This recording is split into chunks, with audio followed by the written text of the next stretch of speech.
இந்த மாதிரி என்ன ஸ்பிரிச்சுவலா வந்து எவ்வளவு பெரிய ஆளு பாருங்க.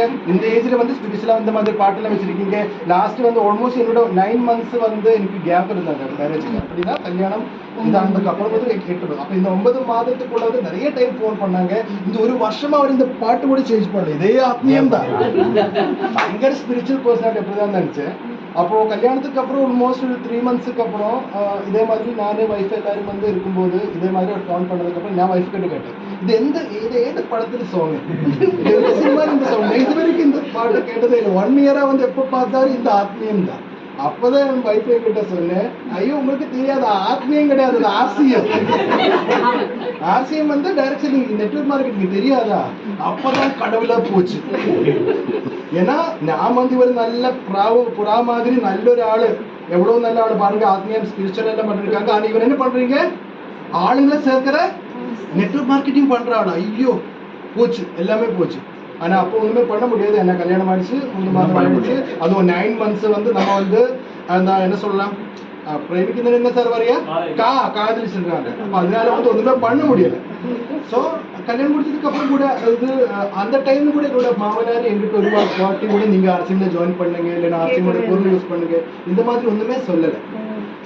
அதுக்கப்புறம் எனக்கு வந்து துபாயில் ஒரு வேலை கிடைச்சது, இதே மெடிக்கல் ஃபீல்டில். ஸோ நான் என்னோட வைஃபை சேர்த்து நான் துபாய் போய் அங்கே செட்டில் ஆகிட்டேன். என்னோட குழந்தை இருந்தாங்க, குழந்தைய வந்து துபாயில் படிக்க வச்சேன்.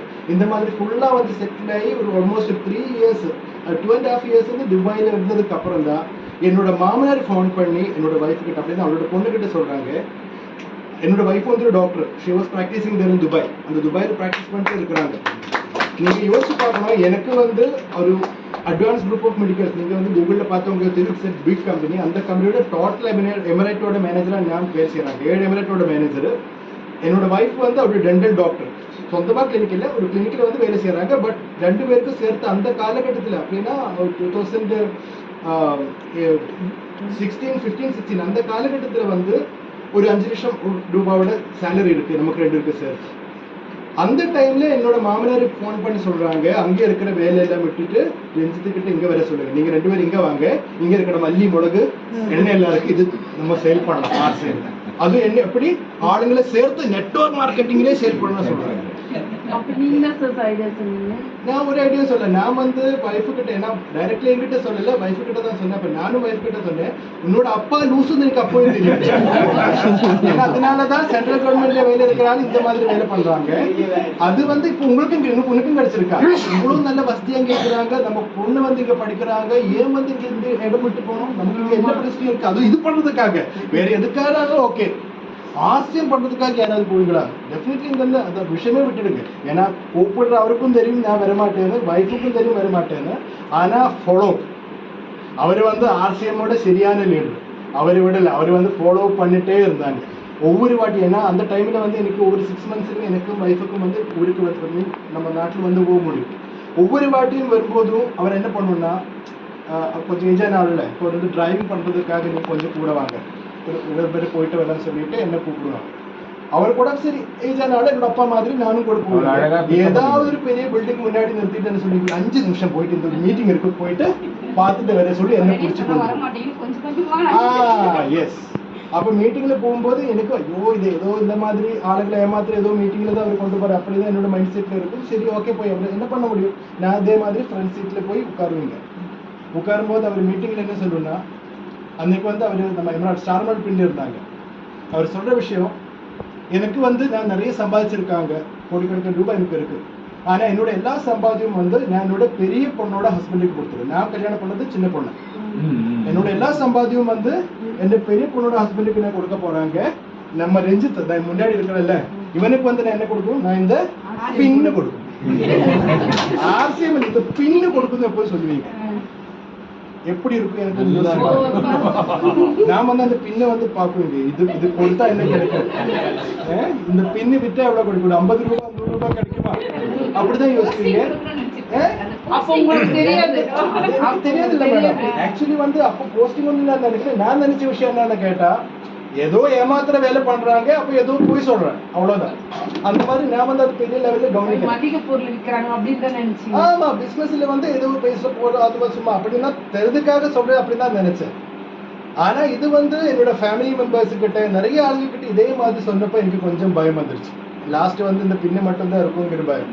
அப்ப நான் வைஃபு கிட்ட சொன்னேன், ஏதாவது இருந்தா இப்போ எழுதி வாங்கிடுங்க. அவர் வந்து பின்னு அதுன்னு சொல்றீங்க, அந்த பின்னு வச்சு அவரையும் நான் குத்திடும். அதனால வந்து எனக்கு பின்னு வேண்டாம், ஏதாவது இருந்தா இப்போ வாங்கிடுங்க சொன்ன நான் தான்.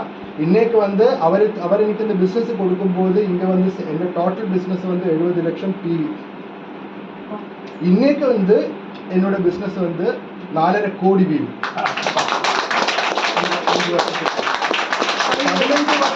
15 வருஷம் ஆசியம்ல வேலை செய்வதுக்கு அப்புறம் நம்ம JP சாருக்கு வந்து 75 லட்சம் PV கொண்டு வந்து கொடுத்துருச்சு. இந்த 5 வருஷத்துக்குள்ள 6 வருஷத்துக்குள்ள வந்து நான் வந்ததுக்கு அப்புறம் RCMோட PV வந்து 4 கோடிக்கு மேல வந்துருச்சு. அது JP சாருக்கு தெரியும். அந்த மூளை எனக்கு இல்லை, அவருக்கு அது தெரிஞ்சதுனாலதான் அவர் பிடிச்ச என்ன இந்த பிசினஸ்க்குள்ள கொண்டு வந்து. அப்பதான் அந்த பின்னு பத்தி ஒரு டீடைல் தெரிஞ்சது. இல்ல சார், அல்ல அப்பவும் எனக்கு தெரியல. ஆக்சுவலி என்னன்னு கேட்டா அதுக்கப்புறம் வந்து நான் கிளம்பிட்டேன். நான் வந்து துபாய் கிளம்பிட்டேன். அதுக்கப்புறம் இவர் சொல்லிட்டே இருக்கிறாங்க, நீங்க வாங்க, இது வந்து பெரிய பிசினஸ், இந்த இண்டஸ்ட்ரி வந்து பெருசு. என்னோட மாமனார் மட்டும் இல்ல, கம்பெனியில் இன்னைக்கு இருக்கிற எல்லா சீனியர் லீடர்ஸும் மூர்த்தி sir, Sujith sir, Gopa sir எல்லாரும் ஃபோன் பண்ணாங்க. ஆனா நான் வந்து கவனிக்கல, இந்த சேவையில கேட்டு இப்படியே விட்டுருவேன், அவ்வளவுதான். ஆனா ஆல்மோஸ்ட் வந்து ஒரு 5 வருஷத்துக்கு மேல துபாயில வந்ததுக்கு அப்புறம் என்னோட மைண்ட்ல வந்து இவ்வளோ ஒரு ஆளு ப்ரெஷர் பண்றேன்னா இனி நான் வரமாட்டேன் சொன்னா அந்த ரிலேஷன் வந்து பிரேக் ஆயிடும். ஸோ அதனால என்ன பண்ணலாம், முடியாதுன்னு சொல்லி பார்த்து அவருக்கு புரியல, இனி என்ன பண்ணலாம், போய் வந்து என்னால் முடியாதுன்னு காமிச்சு கொடுத்துட்டு திரும்பி வரலாம். இனி அதுதான் வேணும். ஸோ அந்த டைம்ல தான் என்னோட வைஃபோட செகண்ட் ப்ரெக்னன்சி வந்து நான் பிளான் பண்ண டைம். ஸோ வைஃபுக்கு எப்படியா இருந்தாலும் ஊருக்கு வரணும். அப்ப நான் தான் சரி இது கரெக்டான டைம். வைஃபுக்கு வந்து அந்த பிரெக்னன்சி முடிச்சதுக்கு அப்புறம் சரி கிளம்பி போற சொல்லிட்டு நானும் வைஃபும் வந்து இங்க வந்து அப்பா கிட்ட சொன்னேன். ஆக்சுவலி நான் ரிசைன் பண்ணல, நான் 6 months லீவ் போட்டு தான் வந்தேன். ஆனா ரிசைன் பண்ணாத அப்பா கிட்ட நான் என்ன சொன்னேன், நான் ரிசைன் பண்ணிட்டேன், உங்களால நீங்க என்ன டோட்டல் பொறுப்பு வந்து நீங்க எடுக்கணும், இனி எனக்கு என்ன சம்பந்தாலும் நீங்க தான், இல்லைன்னா வந்து சொத்து எழுதி கொடுங்க. இந்த மாதிரி அவரை பயப்படுத்தி அப்படிதான் வந்தேன். எப்படியா இருந்தாலும் என்ன இந்த இடத்துல இருந்து போனோம், அதுக்காக தான் இந்த பிசினஸுக்குள்ள வந்தேன். ஆனா பிசினஸ்ல வந்து இதை பற்றி கொஞ்சம் மீட்டிங்ஸ் எல்லாம் அட்டென்ட் பண்ணி, இப்போ நமக்கு ஸ்மார்ட் ஃபோன் இருக்கிறதுனால எல்லா டீட்டெயில்ஸும் வந்து நமக்கு கிடைக்கும். ஸோ இந்த பிஸ்னஸை பற்றி நான் படிச்சப்போ தான் எனக்கு ஒரு விஷயம் புரியுது.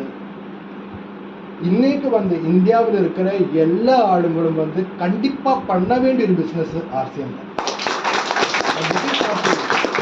அது அன்னைக்கு எனக்கு தெரிஞ்ச விஷயம். ஏன்னா இந்த ஃபர்ஸ்ட் வந்து நான் பார்த்தது இது வந்து ஒரு வேல்டான பிஸ்னஸ், டைரக்ட் செல்லிங் இண்டஸ்ட்ரி வந்து நம்ம வந்து கவர்மெண்ட் அப்ரூவல் இருக்கிற பிஸ்னஸ் அந்த மாதிரி தான் இந்த விஷயம் பார்த்தேன். ஸோ ரைட் டைம் நான் வந்த டைம்லேயே இருந்து தான் கரெக்டாக வந்து நிறைய அமெண்ட்மெண்ட்ஸ் வந்து பாஸ் பண்ணாங்க. நான் வந்து 2018-19 அந்த காலகட்டத்தில் தான் கவர்மெண்ட் வந்து எஸ்பெஷலி வந்து கேரளா கவர்மெண்ட்ல தான் வந்து ഏറ്റവും அதிகம் சேஞ்சஸ் வந்தது. டைரக்ட் செல்லிங் இண்டஸ்ட்ரியை வந்து ஒரு பெரிய லெவல் அப்படின்னா வரப்போற காலகட்டத்தில் இந்தியாவில் ഏറ്റവും அதிகம் டாக்ஸ் பெனிஃபிட் கிடைக்கிற ஒரே ஒரு இண்டஸ்ட்ரி நம்ம டைரக்ட் செல்லிங் இண்டஸ்ட்ரியாக தான் வரப்போறாங்க. ஆல்ரெடி இருக்கு, இனிமே பெரிய லெவலில் வரும்.